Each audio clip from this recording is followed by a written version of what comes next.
이 아침 하나님께서 주시는 말씀 다니엘서 7장 1절에서 14절 한 절씩 교독하겠습니다. 바벨론 왕 벨사살 원년에 다니엘이 그 침상에서 꿈을 꾸며 뇌 속으로 이상을 받고 그 꿈을 기록하며 그 일의 대략을 진술하니라. 다니엘이 진술하여 가로되 내가 밤에 이상을 보았는데 하늘에 내 바람이 큰 바다로 몰려 불더니 큰 짐승 넷이 바다에서 나왔는데 그 모양이 각각 다르니 첫째는 사자와 같은데 독수리의 날개가 있더니 내가 볼 사이에 그 날개가 뽑혔고 또 땅에서 들려서 사람처럼 두 발로 서게 함을 입었으며 또 사람의 마음을 받았으며 다른 짐승 곧 둘째는 곰과 같은데 그것이 몸 한편을 들었고 그 입의 잇사이에는 새 갈빗대가 물렸는데 그에게 말하는 자가 있어 이르기를 일어나서 많은 고기를 먹으라 하였으며 그 후에 내가 또 본즉 다른 짐승 곧 표범과 같은 것이 있는데 그 등에는 새의 날개 넷이 있고 그 짐승에게 또 머리 넷이 있으며 또 권세를 받았으며 내가 밤 이상 가운데 그 다음에 본 넷째 짐승은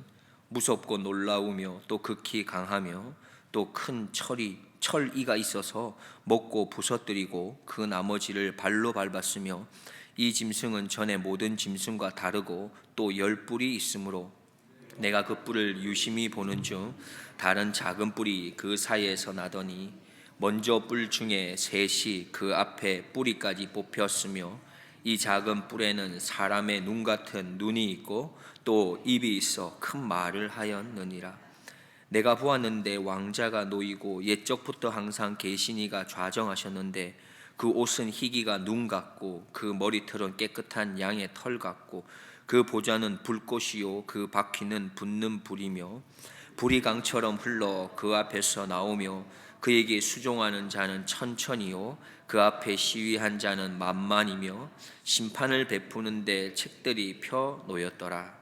그때에 내가 그 큰 말하는 작은 뿔의 목소리로 인하여 주목하여 보는 사이에 짐승이 죽임을 당하고 그 시체가 상한 바 되어 붙는 불에 던진 바 되었으며 그 남은 모든 짐승은 그 권세를 빼앗겼으나 그 생명은 보존되어 정한 시기가 이르기를 기다리게 되었더라. 내가 또 밤 이상 중에 보았는데 인자 같은 이가 하늘 구름을 타고 와서 옛적부터 항상 계신 자에게 나와 그 앞에 인도되매 그에게 권세와 영광과 나라를 주고 모든 백성과 나라들과 방언하는 자로 그를 섬기게 하였으며 그 권세는 영원한 권세라 옮기지 아니할 것이요 그 나라는 패하지 아니할 것이니라. 아멘. 우리가 잘 아는 말이 하나 있습니다. 지피지기 백전백승이라는 말이죠. 이 말은 손자병법에서 나오는 말이라고 알려져 있는데 이 말의 뜻은 무엇입니까? 적을 알고 나를 알면 100번 싸워도 100번 이긴다라는 뜻입니다. 그런데 사실 원문에는 좀 다르게 쓰여 있다고 합니다. 지피지기 백전백승이 아니라 지피지기 백전불태라고 쓰여 있습니다. 지피지기 백전불태라고 하는 말의 뜻은 적을 알고 나를 알면 100번 싸워도 위태롭지 않다라는 뜻입니다. 적을 알고 나를 알면 무조건 다 이깁니까? 그렇지는 않다는 것이죠. 적을 알고 나를 알면 100번 싸워도 위태롭지 않을 수 있다라고 말합니다. 사실 그리스도인들은 이 땅에서 매일같이 영적인 전쟁을 하고 있다라고 하는 이 사실을 우리는 꼭 기억해야 합니다. 그래서 우리에게 지피지기 백전불태는 너무 중요한 겁니다. 우리는 기억해야 하는데 나를 모르고 또 적을 몰라서 위태한 지경에 빠질 수 있다는 것을 기억해야 합니다. 에베소서 6장 12절에 우리의 씨름은 혈과 육에 대한 것이 아니요 정사와 권세와 이 어둠의 세상 주관자들과 하늘에 있는 악의 영들에게 대함이라 말씀하셨습니다. 지피지기 백전불태하여서 우리는 악한 마귀의 실체를 바로 알아야 하고 또 나를 바로 알아서 이 땅을 살아가는 영적인 여정의 길에서 위태롭지 않는 그렇게 윗대롭지 않도록 준비되는 그런 하나님의 군사들이 우리 모두가 될 수 있기를 주님의 이름으로 축복드립니다. 우리는 다니엘서를 시작하면서 잠시 언급을 하고 배운 바가 있습니다. 다니엘서는 총 12장인데 크게 두 부분으로 나누어져 있다고 말씀드렸습니다. 1장부터 6장은 전반부, 7장 이하 12장은 후반부인데, 전반부는 다니엘 그리고 그의 세 친구에 관한 이야기로 기록되어 있고, 후반부는 다니엘이 받은 환상, 그런 묵시를 기록하고 있죠. 오늘 본문에 위치한 이 7장은 바로 후반부의 시작이면서 전반부와 후반부를 이어주는 중요한 역할을 하고 있습니다. 전반부에서 다니엘은 꿈을 꾸는 사람이라기보다는 꿈을 해석해주는 사람으로 등장하고 있죠. 2장에서 느부갓네살의 꿈을 해석했고, 또 4장에서도 그러했습니다. 그리고 5장에서는 벨사사 왕의 그 꿈을 해석해 주었습니다. 그런데 후반부에는 다니엘이 꿈을 꾸고 환상을 봤는데, 흥미로운 사실은 중이 제 머리는 못 깎는다는 말이 있는 것처럼 다니엘이 자신의 꿈을 스스로가 해석하지 못하고 천사의 도움을 받는 것을 알 수 있습니다. 그 내용은 오늘 본문 이후에 내일 새벽에 있을 15절 16절에서 알 수 있는데, 읽어드리면, 나 다니엘이 중심에 근심하며 내 뇌 속의 이상이 나로 번민케 한지라. 내가 그 곁에 모신 자 중 하나에게 나아가서 이 모든 일의 진상을 물음에 그가 내게 고하여 그 일의 해석을 알게 하여 가로되 라고 했습니다. 그러면 이제 오늘 본문 말씀을 통해서 다니엘이 어떤 환상을 꾸게 되었는지, 그리고 그 환상은 오늘 우리에게 하나님께서 주시고자 하는, 그 환상을 통해 주시고자 하는 메시지는 무엇인지를 잠깐 살펴보고자 합니다. 1절과 2절입니다. 바벨론 왕 벨사살 원년에 다니엘이 그 침상에서 꿈을 꾸며 뇌 속으로 이상을 받고 그 꿈을 기록하며 그 일의 대략을 진술하니라. 다니엘이 진술하여 가로되, 내가 밤에 이상을 보았는데 하늘에 내 바람이 큰 바다로 몰려 불더니 했습니다.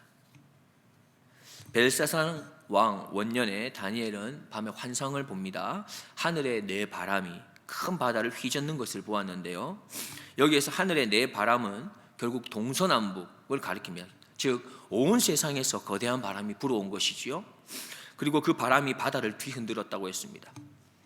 그리고 이 큰 바다는 하나님께 대적하는 그 혼돈의 세력, 혼돈의 바다를 상징합니다. 혼돈스러운 세상을 상징하는 것이죠. 그런데 이 혼돈의 바다 가운데서 모양이 짐승과 같은 것들이 4마리가 올라오게 됩니다. 그 첫 번째는 사자 같은데 독수리의 날개를 달고 있습니다. 들짐승 가운데 가장 힘이 세다면 누구를 말할 수 있습니까? 사자이지요. 그리고 날짐승 가운데 가장 힘센 것은 독수리라고 우리가 볼 수 있습니다. 결국 이 첫 번째 짐승은 어떤 짐승보다 압도적인 힘을 가지고 있음을 나타내 보여줍니다. 그런데 좀 조금 색다른 표현은 4절 중반절에 보면은 날개가 뽑혔고 또 땅에서 들려서 사람처럼 2발로 서게 함을 입었으며 또 사람의 마음을 받았으며 라고 하는 표현이 있습니다. 아마도 우리는 다니엘서 4장에서 교만해서 짐승의 수준으로 낮아졌던 느부갓네살을 우리는 기억합니다. 그런데 그는 다시금 그 교만함을 뉘우치고 짐승으로 살았던 7년을 벗어나서 다시 인간의 위엄을 회복하게 되죠. 바로 그것을 보여준다고 우리는 여길 수 있을 것 같습니다. 두 번째 것을 보면은 5절 이하에서 볼 수 있는데, 곰과 같은 모습을 하고 있습니다. 그런데 몸 한편을 들고 있습니다. 그리고 그의 이 사이에는 새 갈빗대가 물려 있다고 합니다. 몸 한편을 들었다는 것은 앞발을 세우고 있는 모습으로 볼 수 있고, 먹이를 향해서 공격적으로 덤벼드는 모습을 봅니다. 그리고 이 사이에 있는 새 갈빗대를 보면 먹이를 물어뜯는 그 곰의 난폭한 모습도 보여지는 것입니다. 세 번째 것은 바로 6절 이하에서 표범과 같은 모습으로 등장하는데, 그의 등에는 새의 날개가 넷이 있고 또 머리도 넷이 있습니다. 이 짐승은 어떻게 보면 첫 번째 짐승에 비해서는 상대적으로 약한 모습으로 묘사되는 것 같습니다. 새의 날개는 독수리 날개보다는 약하지 않습니까? 그리고 표범은 사자보다는 조금 약한 것으로 우리는 상징되는 걸 알게 됩니다. 마지막으로 네 번째 것을 보면 7절 이하에 나타나는데, 이 짐승은 무섭고 놀랍고 또 극히 강하다고 표현하고 있습니다. 큰 철로 된 이가 있어서 먹고 부서뜨린다고 했고 발로 밟는다고 표현합니다. 좀 더 특이한 것은 10뿔이 있는데 그 10뿔 가운데 또 다른 작은 뿔이 등장하면서 이미 나와 있던 10뿔 중에 3개의 뿔을 뿌리까지 뽑아버렸다고 이야기합니다. 그리고 이 작은 뿔에는 좀 더 특징이 있는데, 이 작은 뿔에는 사람의 눈과 입이 있었고 그 입에서 큰 말을 했다라고 표현합니다. 결국 네 번째 짐승을 성경에 보면 앞선 세 짐승과는 달랐다 이렇게 표현하고 있죠. 계속해서 9절 이하의 내용을 잠깐 살펴보면은 9절입니다. 내가 보았는데 왕자가 놓이고 옛적부터 항상 계시니가 좌정하셨는데 그 옷은 희기가 눈 같고 그 머리털은 깨끗한 양의 털 같고 그 보좌는 불꽃이요 그 바퀴는 붙는 불이며 했습니다. 다니엘은 네 짐승의 환상을 본 이후에 또 하나의 환상을 보는데 옛적부터 항상 계시니가 좌정하고 계신 환상을 봅니다. 옛적부터 항상 계신 이는 누구이겠습니까? 옛적부터 항상 계신 이는 오직 한 분뿐이시죠. 하나님을 말합니다. 그의 모습을 어떻게 묘사하냐 하면 옷은 희기가 눈 같고 머리통은 양털 같고 보좌는 불꽃 바퀴는 붙는 불이며 불이 강처럼 그 앞에서 나오는데 수종 드는 자가 천천히 있고 또 시위하는 자도 만만이나 있었습니다. 그리고는 그 앞에는 책이 한 권 있습니다. 심판을 베푸는 책이라고 표현하고 있습니다. 이렇게 심판자이신 하나님께서 옛적부터 계셨던 그 하나님께서 큰 영광과 위엄을 나타내시면서 이 네 짐승 앞에 등장하는 것이죠. 그런데 그 내용을 9절 이하 계속 이 내용을 살펴보면 그럼에도 불구하고 이 작은 뿔 하나가 교만이 가득한 큰 소리를 내는 것을 보게 됩니다. 그러자 순식간에 그 짐승이 심판자로 인해서 죽임을 당한다고 오늘 말씀하고 있습니다. 그리고 난 이후 오늘 본문에서는 마지막 환상이 되는데 13절입니다. 내가 또 밤 이상 중에 보았는데 인자 같은 이가 하늘 구름을 타고 와서 옛적부터 항상 계신 자에게 나와 그 앞에 인도되매 했습니다. 다니엘은 인자 같은 이가 구름을 타고 옛적부터 항상 계신 자에게로 나와왔다 표현합니다. 이가 누구이겠습니까? 바로 우리가 잘 알고 있는 예수 그리스도를 말씀하고 있습니다. 그때 바로 옛적부터 항상 계신 하나님께서 어떻게 하십니까? 구름을 타고 예수님이 이렇게 오시는 것을 보고 어떻게 하십니까? 14절을 보면 그에게 권세와 영광과 나라를 주고 모든 백성과 나라들과 각 방언하는 자로 그를 섬기게 하였으며 그 권세는 영원한 권세라 옮기지 아니할 것이요 그 나라는 패하지 아니할 것이니라 하십니다. 무슨 말씀입니까? 하나님께서는 세상의 교만한 왕들을 결국에는 심판하시고 모든 영광과 권세를 아들 예수님에게로 돌리실 것을 말씀하고 계십니다. 지금 이 땅에 속한 악한 세력들이 영광과 권세를 잡고 있는 것 같아 보이지만 때가 되면 모든 나라와 또 세상의 통치자들을 심판하실 것이며 온 세상의 권세와 영광을 오직 예수님에게로만 돌리실 것을 말씀하고 있는 것입니다. 오늘 이 내용을 통해서 우리가 잠깐 살펴보게 되겠습니다. 우리는 다니엘 2장의 금신상을 통해서 바벨론 이후에 등장하는 나라들을 잠시 살펴본 것처럼 오늘 본문에 등장하는 네 짐승도 같은 맥락에서 볼 수 있는 겁니다. 독수리의 날개가 달린 사자는 바벨론 제국을 뜻할 수도 있고 세 개의 갈빗대를 문 곰은 메대와 바사 제국을, 네 개의 머리를 가진 표범은 그리스 헬라 제국을, 그리고 뿔이 10개 있는 용처럼 생긴 짐승은 로마 제국을 의미한다고 볼 수 있습니다. 더 분명한 것은 이 모든 것들이 결국 거짓의 영이 지배하고 있는 세상을 뜻하고 있는 것입니다. 세상에는 이렇게 수많은 세상을 통치하고자 하는 지배 권력들이 등장한다는 것이죠. 여러 나라들이 등장한다는 것입니다. 그런데 앞서 내 짐승의 환상 이후에 등장하는 것이 무엇입니까? 바로 옛적부터 항상 계시니가 내 짐승을 반드시 심판하시고 그들의 모든 권세의 영광을 다 빼앗아서 하늘 구름을 타고 오시는 인자에게 주었다는 것이죠. 세상에 여러 제국들이 등장하지만 하나님만이 처음부터 마지막까지 세상을 통치하시는 분이고 심판하시는 분임을 말씀합니다. 그리고 이제 인자 같으니 세상을 정의로 다스리실 메시아에게 모든 것을 맡기시는 것입니다. 여기서 우리가 무엇을 기억할 수 있겠습니까? 우리가 기억해야 할 것은 이 세상은 아직까지는 거짓의 영이 지배하고 있다는 사실을 우리는 인정하고 알아야 합니다. 악한 마귀가 지금도 우는 사자처럼 산길자를 두루 찾아다니며 우리를 넘어뜨리려고 하고 있다는 이 사실을 우리는 반드시 알아야 한다는 것입니다. 그리고 우리는 이 내 짐승과 같은 세상 때문에 시련도 있고 아픔도 있고 고통도 있는 것을 알아야 하고, 그래서 우리는 그것을 참고 인내해야 하는 것입니다. 즉, 첫 번째 알아야 할 것은 바로 이것입니다.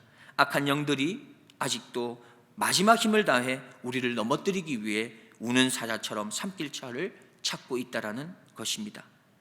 그것을 우리가 바로 알아야 하는 이유가 무엇입니까? 우리가 그것을 바로 알 때에 우리에게 찾아오는 여러 가지 시험과 고통 가운데서 이겨내야 할 힘과 인내해야 할 힘을 얻을 수 있기 때문입니다. 그리고 우리가 두 번째로 알아야 할 것은 세상의 권세와 힘은 마지막 하나님의 손에 심판받을 때가 있고, 결국 그 이후에는 평화의 왕이신 예수님께서 모든 권세와 영광을 가지고 통치하시고 다스린다고 하는 사실입니다. 그리고 또 한 가지는 바로 그 예수님의 통치와 다스림 안에 바로 내가 속해 있다는 것입니다. 바로 내가 평화의 왕이신 예수님께서 통치하시는 그 나라의 백성이라고 하는 사실입니다. 즉, 나는 세상의 지배와 통치에 속한 자가 아니라고 하는 그 사실을 알아야 합니다. 예수님의 통치와 다스림에 속한 자라고 하는 사실입니다. 우리의 적은 바로 우리의 적인 마귀를 우리는 바로 알아야겠습니다. 그리고 예수님의 통치와 다스림에 속해 있는 바로 나를 바로 알게 된다면 우리는 지피지기 백전불태, 즉 100번 싸워도 위태롭지 않는 것입니다. 우리가 마귀를 바로 알고 우리가 예수 그리스도의 통치 안에 다스림 받고 있는 자가 바로 나임을 바로 알 때에 우리는 어떠한 싸움에서도, 어떤 영적 싸움에서도 불안하지 않는 것이고 두렵지도 않는 것이며 걱정하지도 않는 것입니다. 시편 23편에 여호와는 나의 목자시니 내게 부족함이 없으리로다 말씀하셨습니다. 기도하겠습니다. 하나님 아버지, 오늘도 연약한 저희들, 부족한 저희들을 사랑하시고 긍휼을 베푸셔서 하나님의 교회로 부르시고 하나님께서 귀하고 복된 말씀으로 인도해 주시니 감사합니다. 하나님, 우리가 오늘도 영적 싸움에서 승리할 수 있기를 간절히 소망합니다. 하나님, 오늘도 우는 사자들이 우리를 넘어뜨리려고 할 때에 우리가 그 영적 싸움에 승리할 수 있도록 오늘 이렇게 말씀의 자리와 기도의 자리로 불러주심에 다시 한번 감사합니다. 하나님, 우리가 거짓의 영인 마귀들을 바로 알게 하시고 또 예수 그리스도의 통치 아래에 있는 나를 바로 알게 하여 주셔서 지피지기 백전불태하는, 그래서 예수 그리스도의 통치 아래에서 위태하지도 아니하고 예수 그리스도의 통치 아래에서 불안하지도 두렵지도 않는 그런 믿음의 길, 승리의 길을 오늘 하루로 살아낼 수 있도록 은혜를 베풀어 주시옵소서. 우리의 참된 구원자이신 우리 구주 예수 그리스도의 이름으로 기도드리옵나이다. 아멘.